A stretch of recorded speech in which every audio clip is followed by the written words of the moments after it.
Muchísimas gracias, mi hermano Armando, y gracias por ceder este espacio, por la invitación que me ha hecho usted a su grupo. Somos multiplicadores de lo que aprendemos del Señor Jesús. Porque no es nuestro conocimiento, es un conocimiento mayor a nosotros, un conocimiento que viene del cielo. Y la idea es que se multiplique, que cada uno de los que aquí reciba un mensaje de parte del Señor también lo multiplique, porque la idea es que nosotros podamos participar en la preparación que tenemos como pueblo hasta llegar a la altura de Cristo, hasta llegar a la Canaán celestial en la segunda venida del Señor Jesús. Entonces, yo estoy muy contenta que haya tenido respuesta a este gran mensaje, este mensaje muy importante para nosotros como remanente. En el día de ayer estuvimos exponiendo el tema del santuario y su alimentación y lo dejamos por la mitad y hoy vamos a continuar con el tema y comenzamos de paso un tema que yo estoy segura que nos va a gustar a muchos. Entonces, sin más preámbulos, las oraciones no están de más.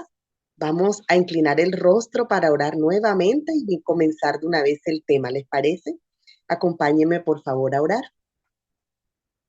Bendito Dios que estás en el cielo, te agradecemos, oh Padre Santo, por la oportunidad que tú nos das de estar reunidos como pueblo aprendiendo de ti.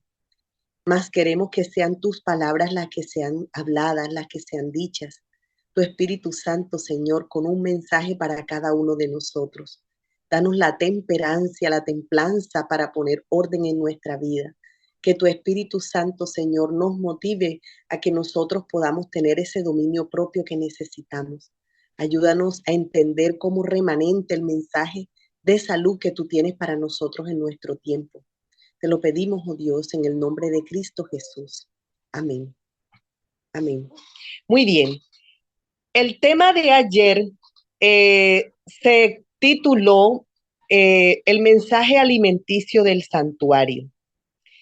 Y estábamos hablando acerca de las ofrendas alimenticias que se daban en el santuario y habíamos hablado muchísimas cosas interesantes, pero nos dedicamos solamente a hablar acerca de las ofrendas del atrio. Falta hoy completar acerca de las ofrendas alimenticias que eran presentadas en el tabernáculo. Recordemos que el tabernáculo tenía ya dos espacios, el lugar santo y el lugar santísimo. Entonces, quiero retomar la presentación por donde quedamos en el día de ayer. Sin embargo, mil disculpas, voy a ir un poquito rápido porque es necesario que realmente comencemos con el segundo tema que tiene, estoy segura que tiene un mensaje poderoso para nosotros en este tiempo. Muy bien. Retomando entonces el tema de ayer, permítame decirles de que eh, del, de la, acerca del santuario, vamos a tener esta imagen que es como si nosotros lo viéramos de lado e hiciéramos un corte imaginario. Entonces, en este corte imaginario podemos ver, así como lo muestra la diapositiva, que está el atrio. En el atrio, ayer hablamos acerca de la alimentación, acerca de la ofrenda alimenticia que tomaban los sacerdotes y que era quemada allí en el altar del sacrificio. Pero ya hoy vamos a pasar ya nuestro foco de atención, perdón, nuestro foco de atención va a pasar hacia el lugar santo. Haciendo un breve resumen de lo que nosotros hicimos ayer, quiero comentar de que comentábamos que los sacerdotes también comían la ofrenda animal que se entregaba como expiación del pecado, como para la ofrenda que era presentada por el pecado. Sin embargo, esta ofrenda la comían cocida, no la comían cruda, la comían cocida o asada. Las personas que venían de Israel, de diferentes lugares, presentaban sus ofrendas y parte de esa ofrenda, dependiendo del tipo de ofrenda que presentaba, muestran diferentes textos bíblicos que ellos podían comer la ofrenda y era una forma de presentar la ofrenda, también transferirla al santuario. Pero vimos acerca de la ofrenda animal. Hoy vamos a hablar un poco acerca de la ofrenda vegetal. En la ofrenda vegetal, y comenzamos con el atrio, vemos que se entregaban dos tipos de ofrenda vegetal, las oblaciones y las libaciones. Las oblaciones son ofrenda de trigo o cebada en diferentes presentaciones. Vemos, por ejemplo, cómo Levíticos 2 muestra en detalle cómo era que se presentaban las oblaciones a Dios. Estas oblaciones eran, por ejemplo, de flor de harina, tal como lo muestra Levíticos 2 del 1 al 3. También se podían presentar como torta o como pan. Las personas que querían presentar torta o también llamado pan, tenían que amasar tanto con aceite como con incienso, y estas tortas eran presentadas en el santuario. Otra forma de presentar el trigo o la cebada ya no era en flor de harina, ya no era harina, sino era también, podía presentarse las gavillas del trigo, las gavillas de la cebada, y podían presentar granos. Levítico 2 del 14 al 16 nos muestra que ellos también podían tomar esto. Y lo curioso es que aquí también se muestra que los levitas tomaban estas ofrendas llamadas oblaciones y ellos también las consumían. Algo muy importante a destacar es que este capítulo muestra que se tomaba sin levadura, y las harinas, ya sea la harina, la torta o la gavilla, también todo tipo de ofrenda era sazonado con sal. Entonces era sazonado con sal, no tenían levadura, y si eran torta o si eran gavillas, igual tenía que pasar por el aceite, y también tenían en la preparación que colocarle incienso. Qué elemento tan importante, ¿cierto? Bueno, esto se hacía de manera ritual. También Números 15 del 3 al 4 nos muestra que esta flor de harina estaba alrededor de las ofrendas de las fiestas solemnes. Números 15, 3, 4 muestra la recomendación por parte del Señor que cuando ellos ingresaran a la tierra prometida, tenían que presentar estas ofrendas y tenían que presentarlas alrededor del santuario. Entonces, fíjense cómo las oblaciones no solamente pertenecían a momentos especiales de las cosechas, por ejemplo, en los meses de la primavera, a final de la primavera, cuando había una cosecha abundante, ya para el otoño, que también era otro momento de una cosecha importante, no solamente se presentaban en el santuario como primicias, sino que también era necesario que durante todo el año se presentaran estas oblaciones para que en la casa de Dios no faltara ni el trigo ni la cebada, como tampoco, más adelante vemos, tampoco podía faltar el aceite, tampoco podía faltar el vino, porque estas ofrendas no animales, estas ofrendas vegetales, alimentaban algunos ritos que se realizaban alrededor del santuario. Entonces, para fiestas solemnes, pero también para consumo ritual. Levítico 6, 14 al 18 nos muestra cómo Dios le dio la instrucción a los sacerdotes para que ellos tomaran dentro del atrio estas ofrendas. De hecho, llama al atrio lugar santo aquí en Levítico 6. Es interesante cómo la Biblia muestra que el lugar, cuando habla de lugar santo, no solamente se refiere específicamente al lugar santo del tabernáculo, sino que todo el santuario era santo. Entonces, les recuerda a los levitas que por ser un ritual santo, tenían que tomarlo de un modo especial, tenían que tomarlo también con ofrenda animal, tenían que tomarlo sin, es decir, de una manera solemne, porque pertenecía al rito que los israelitas estaban llevando consigo al presentarse delante del Señor en el santuario. Entonces, eso es bien importante, porque las ofrendas no estaban, la ofrenda vegetal no estaba alejada del rito, no estaba alejada de la presentación que se estaba llevando hacia de la ofrenda hacia Dios. No pertenecía a una comida común y corriente que tomaban los sacerdotes, sino que participaba o pertenecía al rito. Entonces, veíamos ayer que esto eh, tenía una importancia para nosotros. Permítame primero, yo termino. En el atrio se presentaban las oblaciones y también se presentaban las libaciones. Las libaciones son ofrendas de vino o jugo de uva. Este vino no era vino fermentado, este era vino mosto, era el primer vino que se presentaba en el santuario de la primera cosecha de los lagares. Recordemos de que los racimos de uva llegaban hasta unos lugares donde eran prensados y se prensaba principalmente con el pie. Entonces, estas libaciones eran motivo de alegría para las familias porque había muchas risas alrededor de la realización o la elaboración del vino. Este vino era prensado con los pies y luego que salía esta primera cosecha era entregada en el santuario. Y vemos cómo números 15, 8 y 10 y números 18, 7 se nos muestra que estas libaciones se presentaban y hacía también parte del rito, el rito que estaba alrededor de las ofrendas. Es decir, que muchas veces los israelitas, siempre nosotros cuando pensamos en las ofrendas que se presentaban en el santuario, pensamos siempre en el animalito, pensamos en la cabra, pensamos en el chivo, en el becerro que se presentaba en el santuario, pero la Biblia aclara que además de presentar chivo, además de presentar oveja, además de presentar becerro, el israelita llevaba estas ofrendas especialmente en los momentos de las fiestas solemnes y también llevaba libaciones y llevaba oblaciones.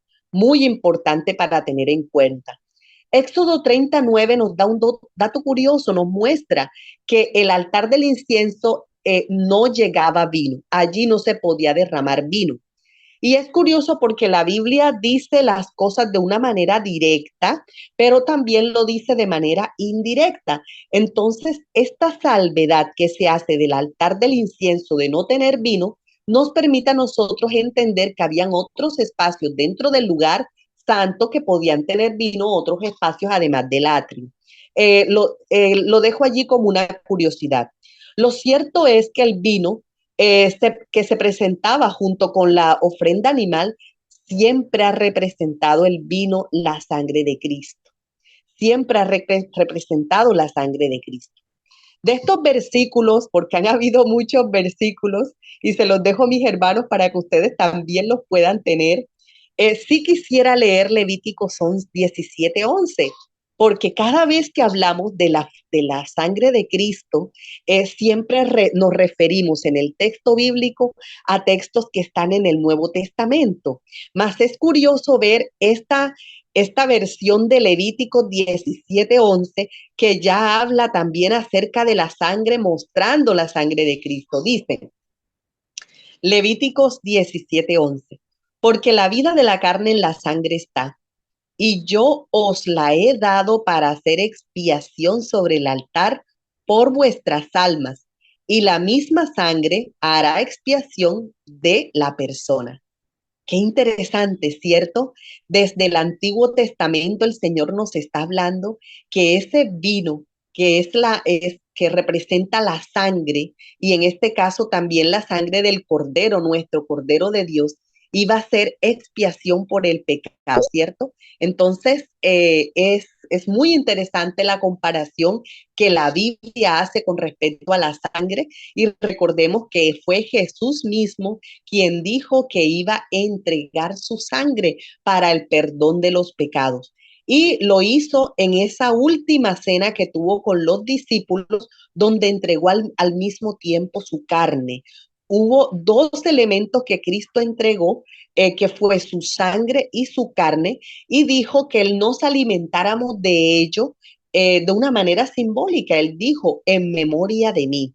Entonces, de manera simbólica, ¿por qué teníamos que tomar la carne y la sangre de Cristo? Bueno, bien sabemos de ese versículo bíblico que muestra que el Señor Jesús dice que el Padre estaba en él, así como él estaba en el Padre. Y él deseaba que sus hijos también estuviéramos en él, como él estaba en el Padre. Entonces, el tomar la carne, el tomar la sangre de Cristo es un acto simbólico de consumir, un acto simbólico de comer. Y cuando nosotros comemos, cuando nosotros nos alimentamos, cada célula de nuestro cuerpo recibe una porción de alimento. Entonces, la comparación que nos da Cristo al tomar su sangre y su carne es que nosotros nos podamos alimentar de él, que cada célula de nuestro cuerpo tenga una porción de Cristo. Entonces, esta ofrenda vegetal como se entregaba en el atrio. Recordemos que los israelitas llegaban al atrio del santuario y allí entregaban sus ofrendas. Ellos no pasaban a la segunda instancia. La segunda instancia ya es el lugar santísimo, el lugar santo dentro del tabernáculo. Recordemos que esta es una vista con un corte central imaginario. Entonces, en este corte central imaginario, ahí podemos ver el atrio. Estábamos hablando acerca del altar del sacrificio, pero ahora nuestra visión se va a enfocar en la mesa de los panes de la proposición, ya ingresando al tabernáculo. Nosotros hablábamos ayer que en el atrio, que es el capítulo que se encuentra en primeros escritos llamado Una firme plataforma, nos deja muchísimas enseñanzas. Una gran enseñanza que nos deja es que los los judíos quedaron en el atrio, pero los cristianos, los que aceptaron a Cristo, y Cristo es nuestro tabernáculo, así como lo dice Apocalipsis 21:3. Cristo es nuestro tabernáculo. Como ellos no aceptaron a Cristo, no entraron al tabernáculo, pero los que sí aceptaron a Cristo ingresaron al tabernáculo. Cuando uno ingresa al tabernáculo, uno ve algunos de los muebles importantes que sirven para diagramar la salvación, muebles que el Señor dejó de una manera didáctica para que comprendamos en esos muebles quiénes son los actores, cuáles son los elementos que actúan para que nosotros tengamos salvación. Más allí en la mesa de los panes de la proposición era donde se colocaba otros elementos que representan la alimentación. Entonces, esos elementos que representan la alimentación son 12 panes hechos de flor de harina. También se colocaba incienso y la Biblia no registra que se colocara vino, mas la tradición judía dice que allí también se colocaba vino.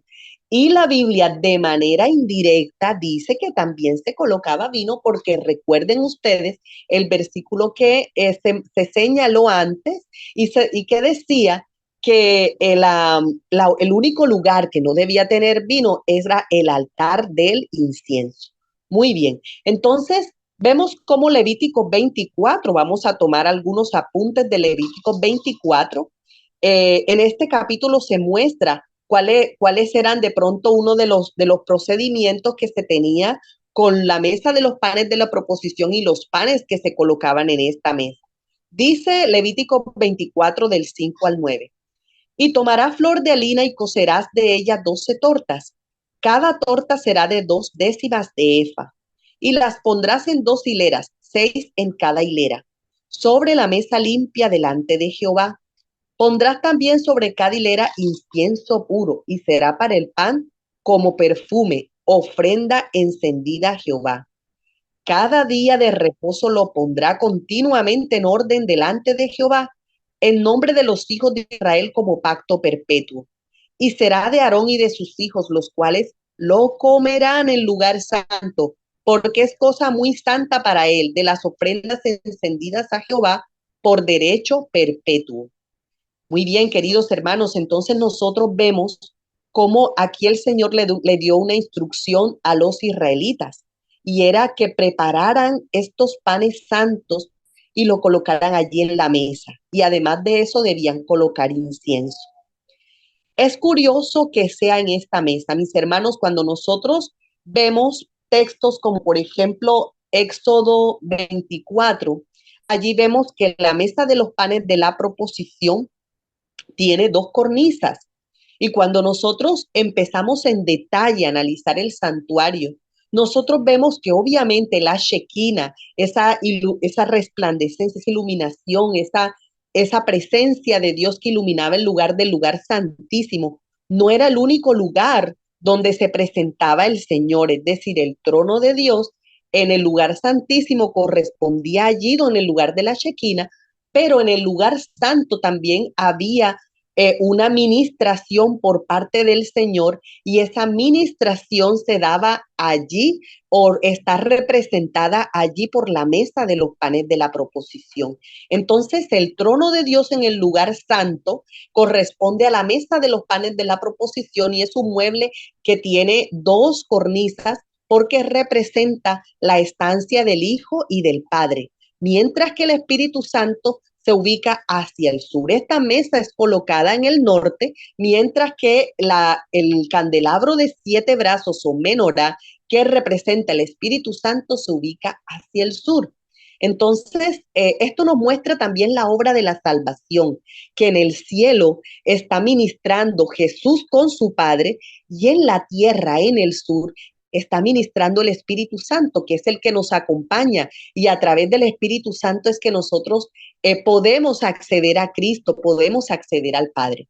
Entonces, los aquí presentes dirán, bueno, pero necesitamos citas bíblicas sobre esto. Claro que sí, mis hermanos. Sin embargo, recordemos que el tema principal está direccionado principalmente es hacia la alimentación. Y entonces aquí tenemos estos alimentos, estas ofrendas alimenticias, y es importante que esta expresión que aparece en hebreo, la gempanín. La gempanín es una expresión que significa que el pan, que es la gen, no es panín, es la gen, está en el rostro o delante del rostro de Jehová. Está presentado, está delante de la presencia de Jehová. Estos 12 panes representan obviamente las 12 tribus de Israel. Y estos 12 panes llegan también por como están ungidos, como están llenos de incienso, llegan a la presencia del Padre y del Hijo, mostrando el agrado de que los hijos de Israel continuamente están en la memoria de Dios, continuamente estaban en la presencia de Dios. Sabemos que el santuario, estamos hablando del santuario terrenal, los 12 panes que se colocaban en el santuario dentro del tabernáculo en la época de Moisés. Sin embargo, sabemos que hay un santuario celestial, y en el santuario celestial también tendríamos que hablar de un tiempo profético. El tiempo profético en el que el Padre y el Hijo estaban sentados en esta representación de su trono fue cuando Cristo dejó de ministrar, cuando Cristo dejó el atrio, en un sentido, cuando Cristo dejó la tierra, ascendió al cielo y se sentó en la presencia de Dios a la derecha del Padre. Desde entonces ha estado cuidando a sus hijos, representados en esas dos hileras de 6 panes, cada una 2 hileras en total, 12 panes en total, que representa a todo su pueblo, el Israel espiritual. Desde esa época en que Jesús subió al cielo hasta 1844 ministró en este espacio, porque después de 1844 ya la administración pasó a otro lugar. Y es la razón por la cual también tendríamos que hablar de elementos alimenticios en otro espacio, en otro lugar, en el lugar santísimo del tabernáculo. En este lugar santísimo del tabernáculo, y iba muy rápido, era porque aquí es donde vamos a concentrar nuestra mayor atención. En este lugar santísimo del tabernáculo, mis hermanos, debo decir que dentro del tabernáculo, si nosotros quitásemos, recuerden de que ese mueble que está siendo circundado por esta figura, era el arca de la alianza, también llamado arca del testimonio o arca del pacto. Este arca del pacto tenía una tapa, la tapa se llamaba propiciatorio, y esa tapa podía levantarse y dentro del baúl, dentro del arca como tal, habían tres elementos y esos tres elementos son los 10 mandamientos, la vara de Aarón que reverdeció y obviamente el maná. Hay varios lugares en que nosotros podemos observar esto. Sin embargo, yo quiero leer dos textos que me parecen muy importantes para que nosotros podamos entender cosas muy interesantes, enseñanzas muy interesantes acerca del maná. Voy a leer Juan 6:49 que nos da en esta tarde una enseñanza muy importante. Juan dice de la siguiente manera. Juan 6:49 dice,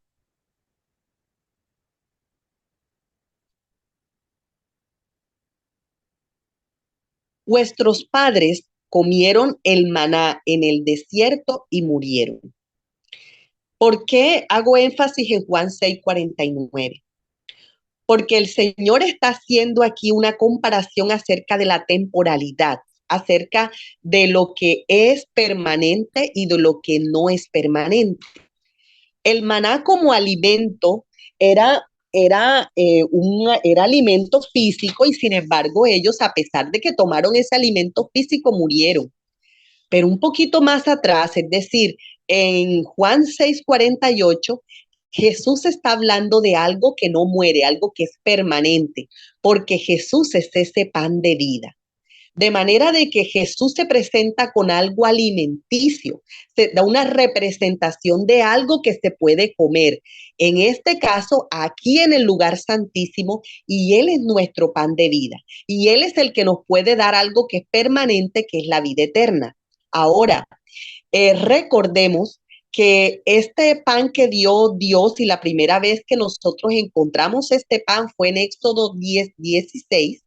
Es un maná del cielo, es un maná, es un pan que no es amasado por manos humanas, no es elaborado, no es extraído de ninguna especie vegetal que nosotros conozcamos. La Biblia menciona que se parecía mucho a la hojuela una como especie de una hojuela. Sin embargo, nosotros sabemos de que este era un alimento que mandó Dios directamente del cielo.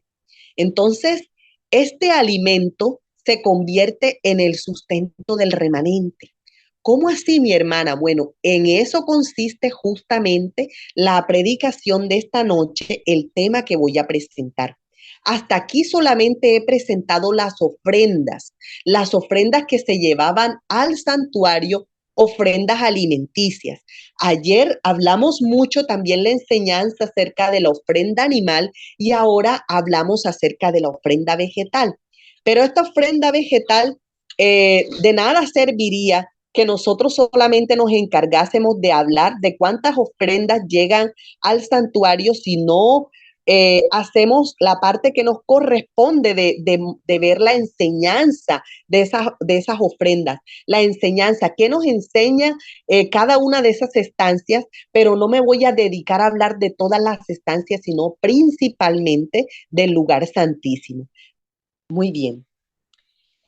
Entonces, todo este recorrido que hicimos acerca de las ofrendas vegetales en cada una de las instancias es para poder presentar este tema tan vital, tan importante que necesitamos conocer. Maná pan del cielo o piedra pan de la bestia. Queridos hermanos, eh, hay un capítulo que a mí me gusta mucho, es el capítulo que se presenta en Primeros Escritos, la página 259, párrafo 1, de la nomenclatura. Yo utilizo mucho la nomenclatura viejita, que es la misma nomenclatura virtual. El capítulo se llama Una firme plataforma y he extraído de aquí tres párrafos importantes para mostrar cómo simbólicamente tres grupos de personas es, perdón, qué pena, un momento, por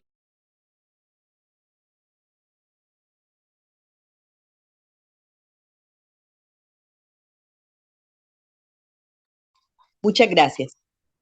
Para presentar cómo tres grupos de personas se registran, se reflejan simbólicamente en el santuario. Y aquí viene el primer grupo. El primer grupo son los judíos. Podemos leer en la página 259, párrafo 1, lo siguiente dice: pero los judíos fueron dejados en tinieblas totales. Perdieron toda la luz que pudieran haber tenido acerca del plan de salvación. ¡Wow! ¡Qué importante!, ¿verdad? Y siguieron confiando en sus sacrificios y ofrendas inútiles. El santuario celestial había reemplazado el terrenal, pero ellos no tenían noción del cambio. Por lo tanto, no podían recibir beneficios de la mediación de Cristo en el lugar santo. Más claro no lo canta un gallo. Quiere decir que los judíos se quedaron en el atrio. Ellos no pudieron entrar al tabernáculo. ¿Por qué no entraron en el tabernáculo? Bueno, cuando nosotros analizamos todo ese capítulo, vemos que se quedaron en el atrio porque ellos no comprendieron la obra de Cristo. Hubo una plataforma que llevaba hasta el tabernáculo. Esa plataforma, el primer escalón lo colocó Juan el Bautista, pero quien no comprendió el mensaje de Juan no estaba preparado para entender el mensaje de Cristo. Y el que no entendió ni el de Juan ni el de Cristo, menos estaba preparado para poder entender el mensaje de los discípulos.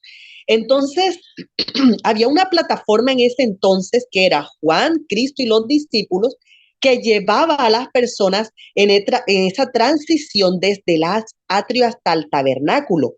Ellos no ingresaron al tabernáculo y es curioso que aquí en una firme plataforma se muestre porque justamente la Biblia dice quién es nuestro tabernáculo.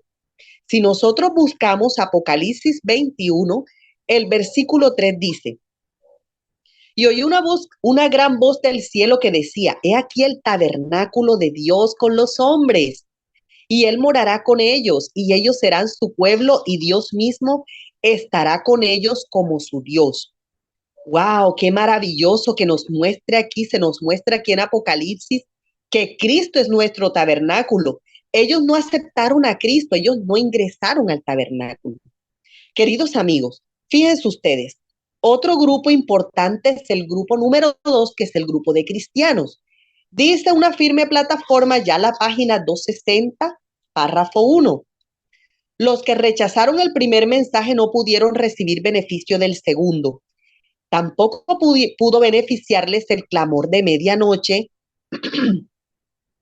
que había de prepararlos para entrar con Jesús por la fe en el lugar santísimo del santuario celestial.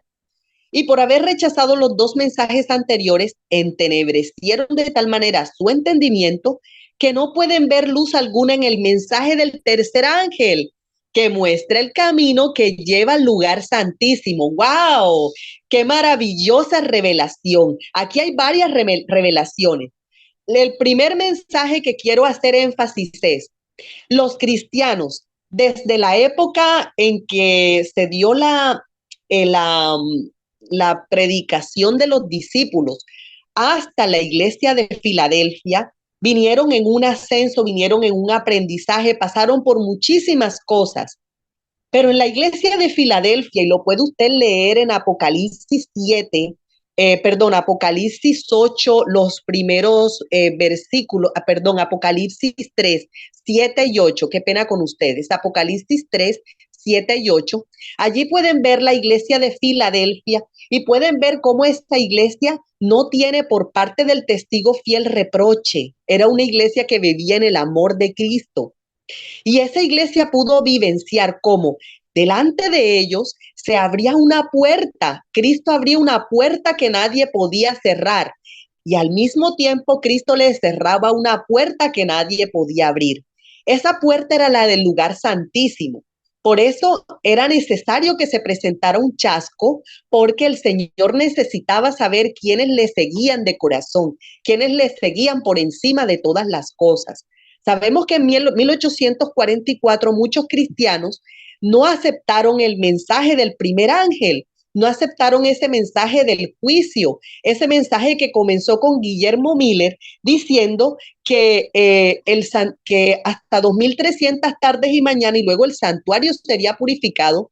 Y aunque él estaba hablando del juicio, él equivocó el evento. Él decía, la tierra es el santuario, la venida de Cristo es la purificación y al mismo tiempo viene Cristo con su juicio.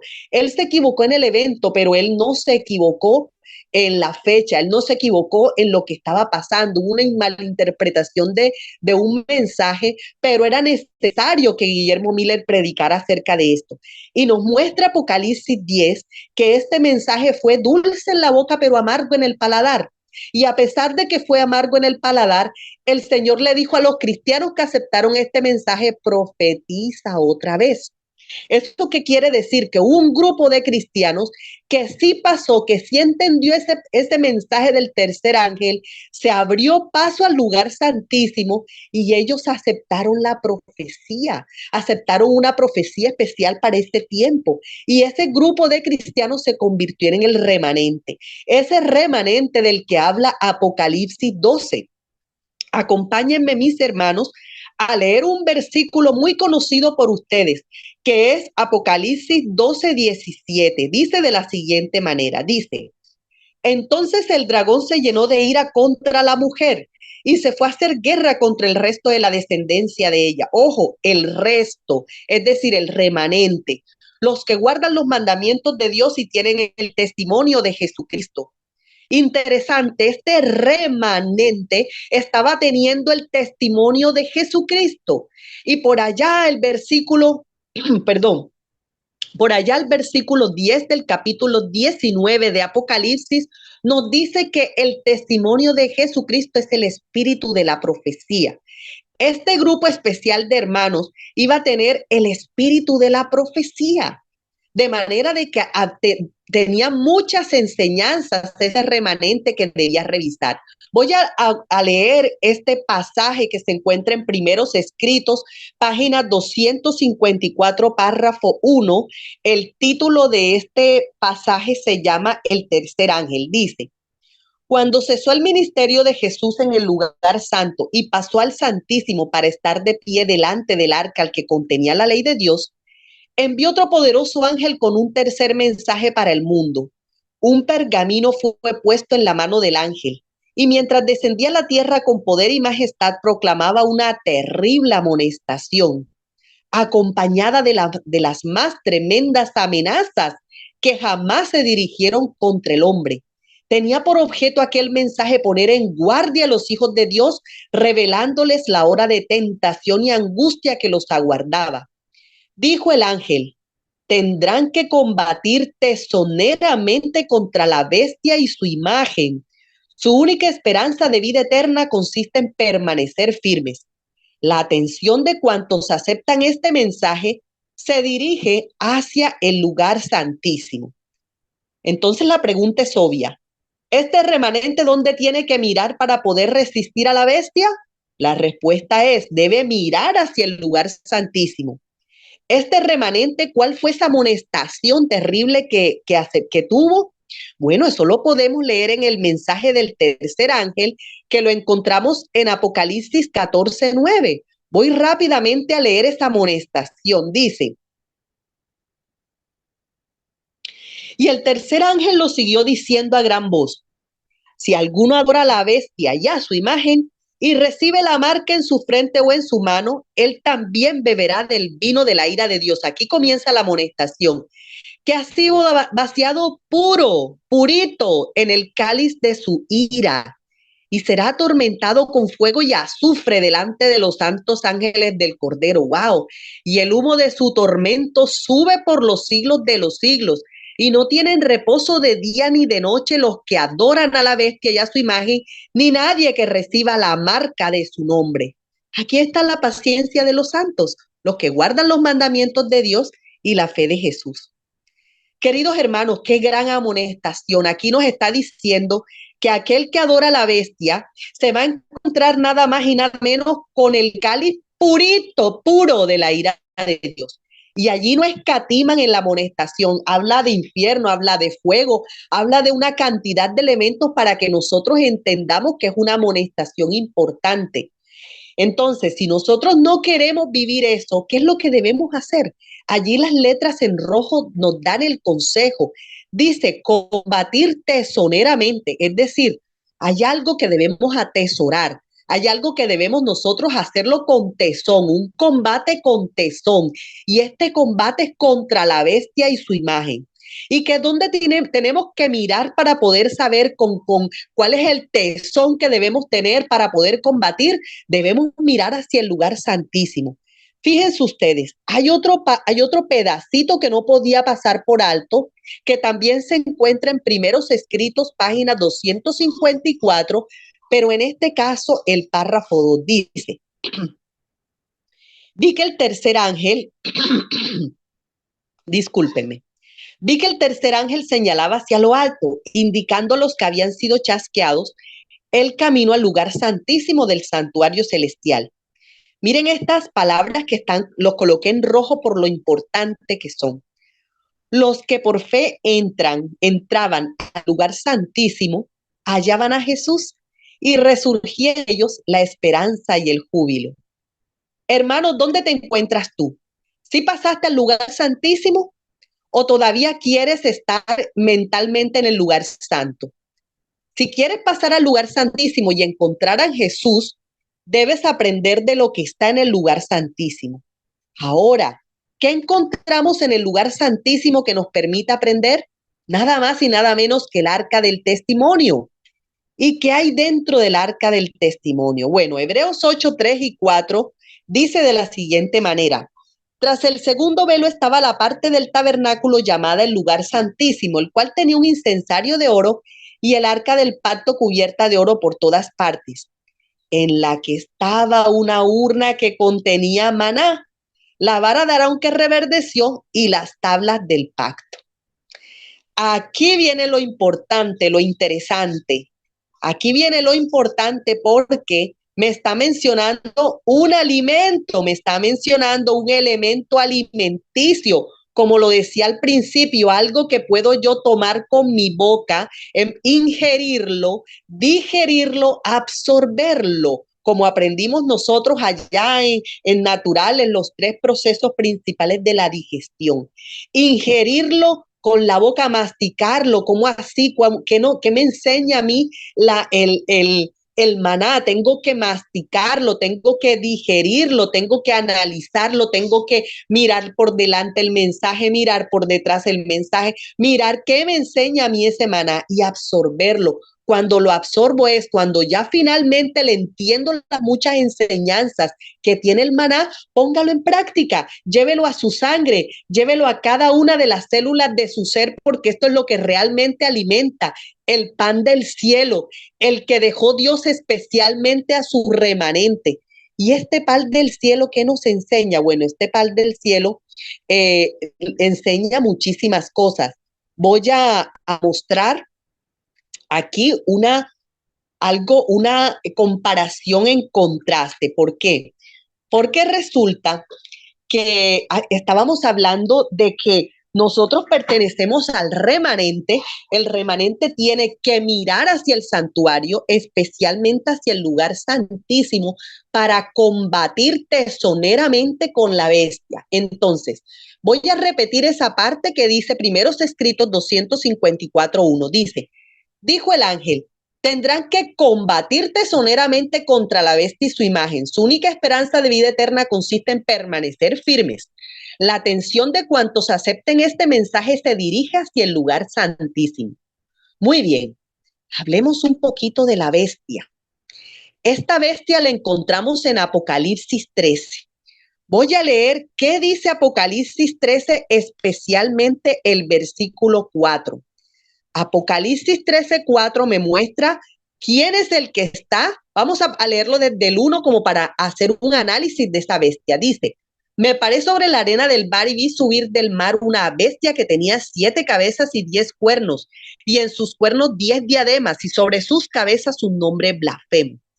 Y la bestia que viera semejante a un leopardo, claro que sí, tenía elementos del imperio griego que está representado ese leopardo. Y sus pies como de oso, claro que sí, tenía elementos del imperio medo-persa que está representando ese oso. Y su boca como boca de león, claro que sí, hablaba y decía confusiones, decía cosas confusas, así como lo hacía el imperio babilónico. Y el dragón le dio su poder y su trono y su gran autoridad. ¡Wow! Aquí ya me está diciendo que esa bestia de Apocalipsis no manda solita. Fue justamente el dragón quien le dio su autoridad. Versículo 4 dice de la siguiente manera: y adoraron al dragón que había dado autoridad a la bestia, y adoraron a la bestia diciendo: ¿quién como la bestia y quién podrá luchar contra ella? Ay, mis queridos hermanos, ¿quién está realmente detrás de la bestia? ¿Quién está realmente detrás de la bestia? ¿Quién fue que adoraron aquí, como lo señala Apocalipsis 13:4? Es el dragón quien está detrás de la bestia. Entonces, si el dragón es quien realmente está detrás de la bestia, eso quiere decir que tengo que aprender para yo poder mirar, o sea, hay una conexión directa entre el maná, lo que me quiere enseñar Dios a través del maná, y un mensaje falso que me quiere mostrar la bestia a través de algo que no es maná. Entonces aquí viene la conexión interesante. Vámonos para Mateo 4 del 1 al 4, porque esto está bueno. Aquí es donde realmente se muestra la conexión interesante. Mateo 4, del 1 al 4, dice de la siguiente manera, dice: entonces Jesús fue llevado por el Espíritu al desierto para ser tentado por el diablo. Y después de haber ayunado, ojo, ayuno, 40 días y 40 noches, tuvo hambre. Y vino a él el tentador y le dijo: si eres hijo de Dios, di que estas piedras se conviertan en pan. Aquí confluye toda esta presentación, confluye en este espacio. Venimos hablando acerca de un mensaje para el remanente. Y venimos diciendo que el remanente tiene que ver hacia el lugar santísimo, porque en el lugar santísimo es donde está su verdadera enseñanza, para poder permanecer firme y combatir tesoneramente con esa bestia que es en gran manera poderosa, porque el dragón le dio poder. Entonces, si nosotros queremos luchar tesoneramente contra la bestia, tenemos que ver cómo Jesús combatió contra la bestia. Por eso debemos hacer un análisis de cuando Jesús venció a Satanás en las tentaciones de allá del desierto. Ay, mis hermanos, pero una tentación fue la tentación alimenticia. Y de allí es que nosotros que somos remanentes debemos aprender. Fíjense ustedes. Primera lección de lo que leímos en Mateo 4. Cuando el tentador llega con esa tentación alimenticia, ¿cuándo es que el dragón llega con esa tentación alimenticia? Cuando tenemos hambre. Es cuando tenemos hambre. A ver, mis hermanos, ¿quién no sabe acerca hoy en día de la reforma pro salud? Claro, mentalmente lo sabes. Es más, hasta puedes que lo prediques, pueda que tú estés predicando el mensaje de la reforma pro salud. Pero cuando tienes hambre, ¿de qué sirve que le hayas hablado a otro de la reforma pro salud si cuando tienes hambre el enemigo te tienta y caes? Y no te estás comiendo el pan de Dios, el maná del cielo, sino que te estás comiendo es el pan de la bestia, las piedras. ¿De qué sirve que hables bonito si en la práctica, cuando tienes hambre, no consumes el pan de Dios? Entonces esto es para que todos podamos tener una reflexión. Y lo más importante en esta reflexión es, por favor, entendamos como lo dijo Cristo en Deuteronomio. El Señor quiere hacernos entender que necesitamos consumir el pan de Dios. Necesitamos resistir a la bestia cuando tenemos hambre. Es en ese momento, el momento clave en que se pone de manifiesto qué tanto tú has aprendido de la reforma pro salud en el espacio de la alimentación, porque valga la aclaración, la reforma pro salud no es solo alimentación, la reforma pro salud es muy amplia, pero un gran apéndice, un gran aparte o aporte de la reforma pro salud es la alimentación. Entonces, cuando Jesús tuvo hambre, fue cuando venció al tentador. ¿Qué le dijo el tentador? El tentador le dijo, convierte las piedras en pan. Hermanos, quiero pedirle el favor a algún amigo que tiene el micrófono prendido, que por favor pueda bajarlo. Qué pena con ustedes porque está interfiriendo en la presentación. Hermano Armando, no sé si me colabora con eso. Creo que muchas gracias. Muy bien. Entonces, convierte las piedras en pan, fue lo que le dijo Satanás a Jesús. Convierte las piedras en pan. ¿Quién es el que está detrás de la bestia? Satanás. ¿Y qué es lo que te dice la bestia hoy en día, remanente? Lo que te dice la bestia es convierte las piedras en pan. Cómete lo que no es de comer. Come salchicha, come salchichón, come carne hasta que te salgan por las narices. Come pan blanco, come chitos, chistris, dime otro nombre mía de la Doritos, todo, cómete eso, cómete Doritos, tómate taquis, cómete todo eso, es lo que dice la bestia. La bestia dice, ve a la tienda, ve al supermercado, ve hasta donde están los paquetes, consume todos los paquetes porque eso te quita el hambre. Eso es lo que te está diciendo la bestia. La bestia te está diciendo, convierte lo que no es pan, conviértelo en pan. La piedra, lo que hace daño, conviértelo en pan. Ahora, vamos a seguirle el juego a la bestia.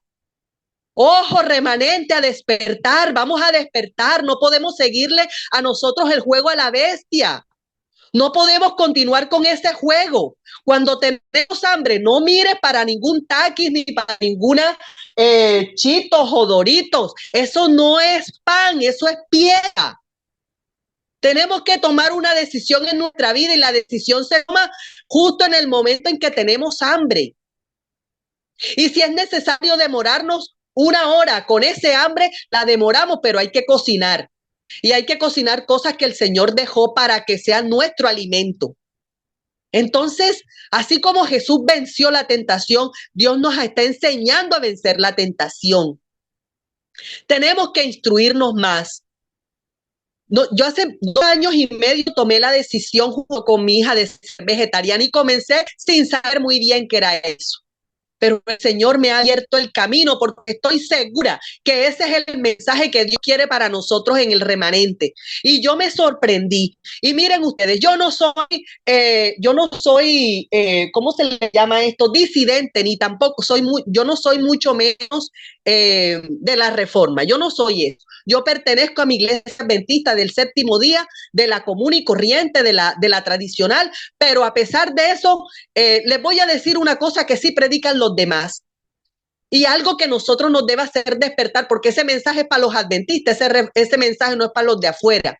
Dice que el que no haya entendido el tema de la carne, poco a poco se irá saliendo del remanente.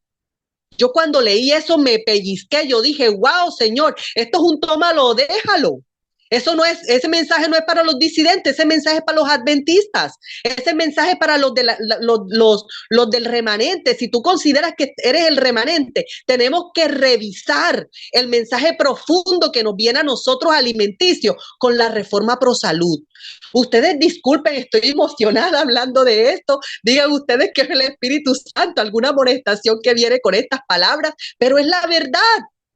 Es la verdad, no le hemos prestado suficiente atención porque nos hemos llevado por el apetito, por la lengua, por las papilas gustativas, así como se dejó llevar Eva.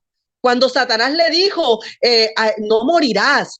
Y Eva vio ese fruto deleitoso, lo vio bonito, lo vio agradable para la vista, agradable para comer. Pero ¿cómo puede ser agradable para comer si mentalmente ya sabía de que Dios podía acabarlos ese mismo día? porque ella sabía que no podía ni verlo, ni tocarlo, ni comerlo. ¿Cómo es posible que nos pase lo mismo a nosotros? Y nosotros criticando a Eva y nos está pasando lo mismo a nosotros, que estamos viendo pan donde realmente hay piedras. Y estamos viendo deleitoso a la vista, rico para comer, rico para oler. ¡Wow! ¡Qué rico! Alimentos que no son alimentos, mis hermanos. Tenemos que tomar decisiones en nuestra vida, lo que habíamos dicho en el día de ayer. O sea, Eva le faltó, por un tiempo tuvo temperancia, tuvo templanza. La templanza es la capacidad de tener moderación y abstinencia, moderación y control. ¿Qué quiere decir eso? Moderación, usar lo bueno de manera adecuada. O sea, usar lo bueno del modo como se usa, sin exageraciones, sin abusos.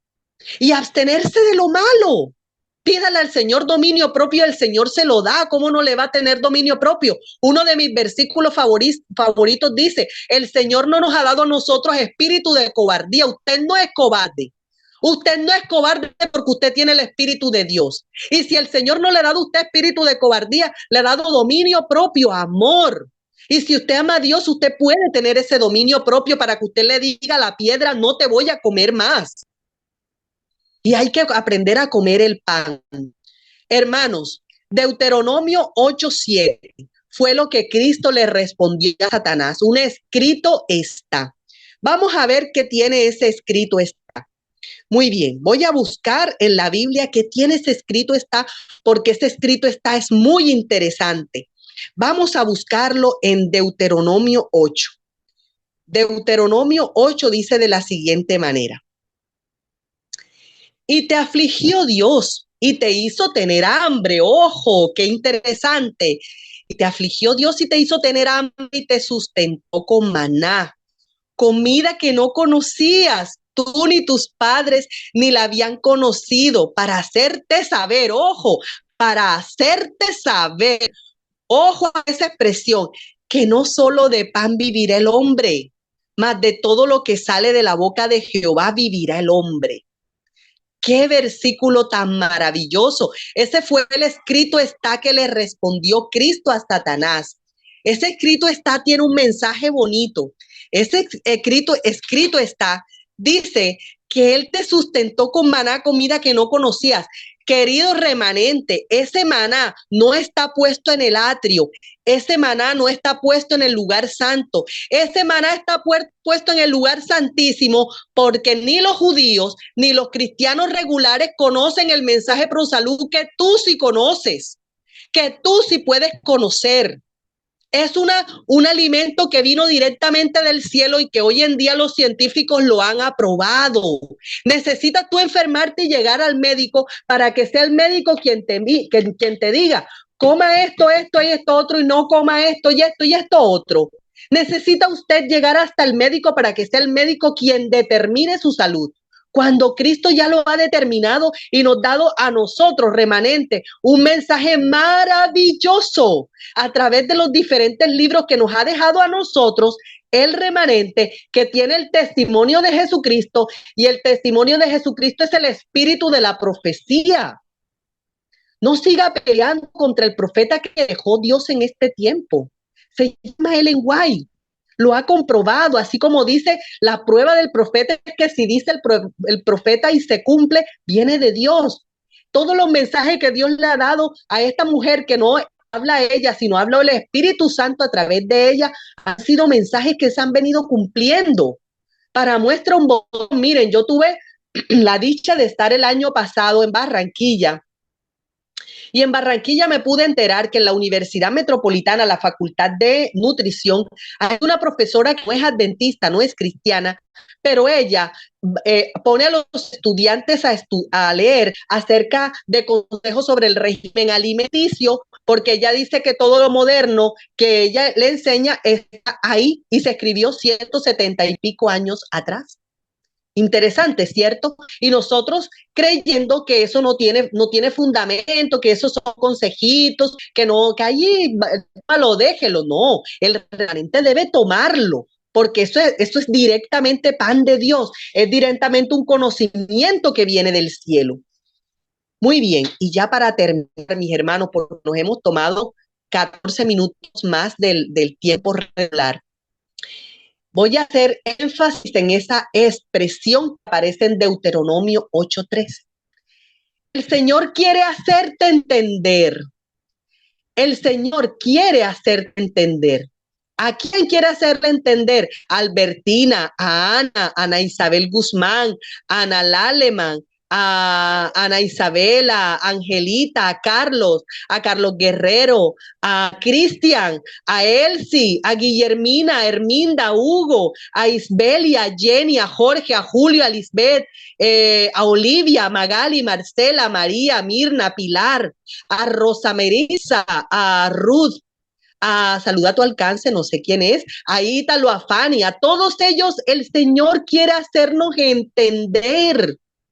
¿Qué quiere hacernos entender? Que el hombre no solo vive de pan, aguante su hambre, controle su apetito. ¿De qué vivimos nosotros? De toda palabra que procede de la boca de Dios. Y si el Señor dice, aprende del maná y aprende de la reforma pro salud, es hora de tomar una decisión. Decir, sí, Señor, voy a aprender de ti. Si no sé, aprendo, Señor. Quiero aprender porque quiero estar sano. Quiero vivir sano. ¿Y por qué quiero vivir sano? Porque el Señor me necesita sano, lúcido en mi mente para poder llevar el mensaje del último tiempo a los demás. Oiga, si nosotros no estamos fuertes en nuestro cuerpo cuando hay comida, ¿cómo será cuando no haya comida? Porque es que cuando ustedes leen acerca de los 144,000, de los 144,000 dice que pasaron por una gran persecución y ellos también pasaron hambre. También tuvieron escasez de pan.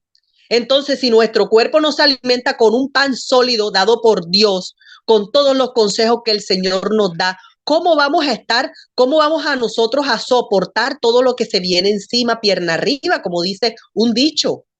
Entonces debemos prestarle atención a la reforma pro salud, que es para nosotros, no es para otro pueblo, es para nosotros.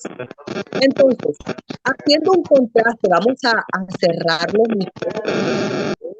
Jorge, vamos a hacer gracias, muy bien, gracias mi hermano. Haciendo un cierre ya de este mensaje. Habíamos visto cómo el Señor Jesús resistió, él tenía hambre. Entonces, si tú no estás resistiendo tu hambre, pide templanza. La templanza es un don del Espíritu Santo.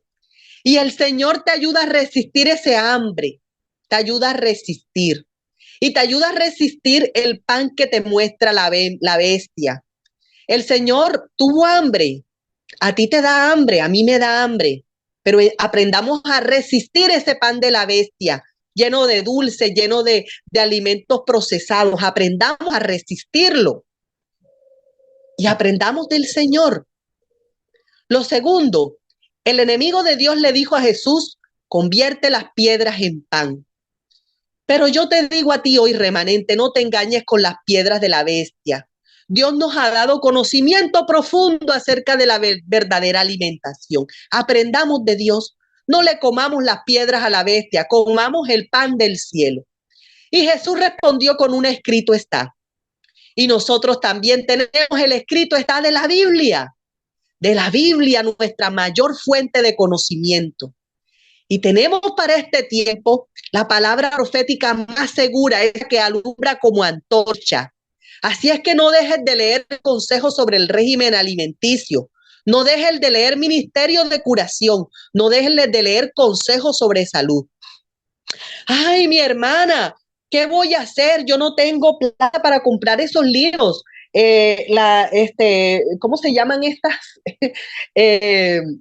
Estas editoriales venden demasiado caro.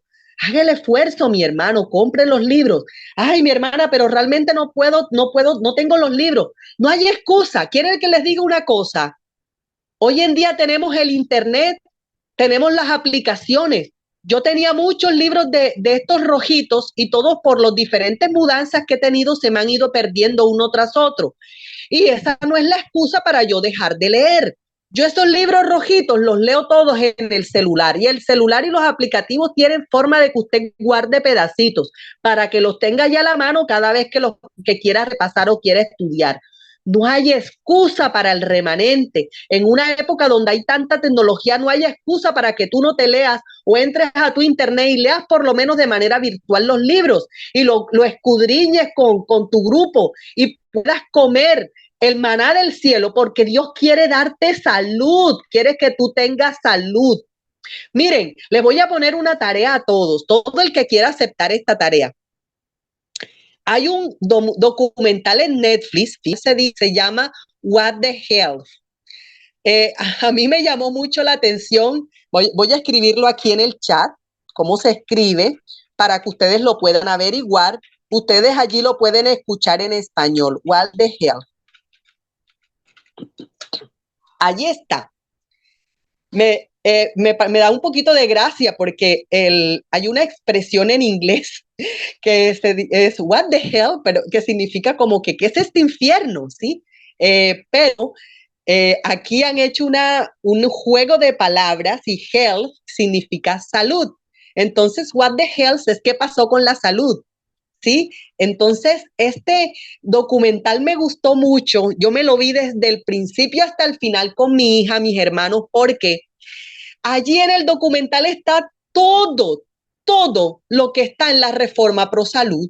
Oiga, pero a veces si no lo escuchamos de manera científica y por el señor Pepito Pérez, que tiene los grandes doctorados, no lo creemos. Entonces, como a veces nosotros somos así como Tomás, el Señor también le permitió a Tomás meter la mano en la llaga. Así es que vayamos a ver ese documental que se llama What the Health para que nosotros de primera mano podemos escuchar toda la base científica que tiene la reforma pro salud. Entonces, si tú quieres ver este documental, y de este documental vamos a hablar el último día, colócame ahí en el chat, sí, lo voy a ver, voy a buscar el documental y lo voy a ver. Y te aseguro que te vas a sorprender, te va a dar ánimo. Ese documental te va a motivar para que tú puedas estudiar los libros que debemos estudiar acerca de la reforma pro salud. Así es que con esta tarea, mis hermanos, vamos a cerrar en el día de hoy. Vamos a orar. Oremos. Bendito Señor que estás en el cielo, te alabamos porque tú eres santo y eh, has permitido que podamos tener directamente tu alimento. Tú has querido que el ser humano pueda tomar pan del cielo y se lo estás dando de un modo especial a nosotros que somos tu remanente. Oh Señor, ayúdanos a valorar este alimento, ayúdanos a valorar la reforma pro salud, ayúdanos a entender cuánto tú deseas que prospere nuestra alma, cuánto tú deseas que prospere nuestra salud. Perdónanos, Padre, porque nos hemos dejado llevar por el apetito, nos hemos dejado llevar por el hambre y le hemos seguido el mensaje a la bestia. Ayúdanos a tener la firmeza, el dominio propio que tuvo Jesús para decir, Señor, como maná, porque no solo de pan vivirá el hombre, sino de todo lo que sale del Señor. Gracias, Señor, por este mensaje. Gracias por estos testimonios que nos motivan a cada uno de nosotros a seguir adelante en el caminar de nuestra alimentación. Gracias, oh Señor, por esta noche y que cada uno de nosotros pueda tomar buenas decisiones para su vida. En el nombre de Cristo Jesús. Amén.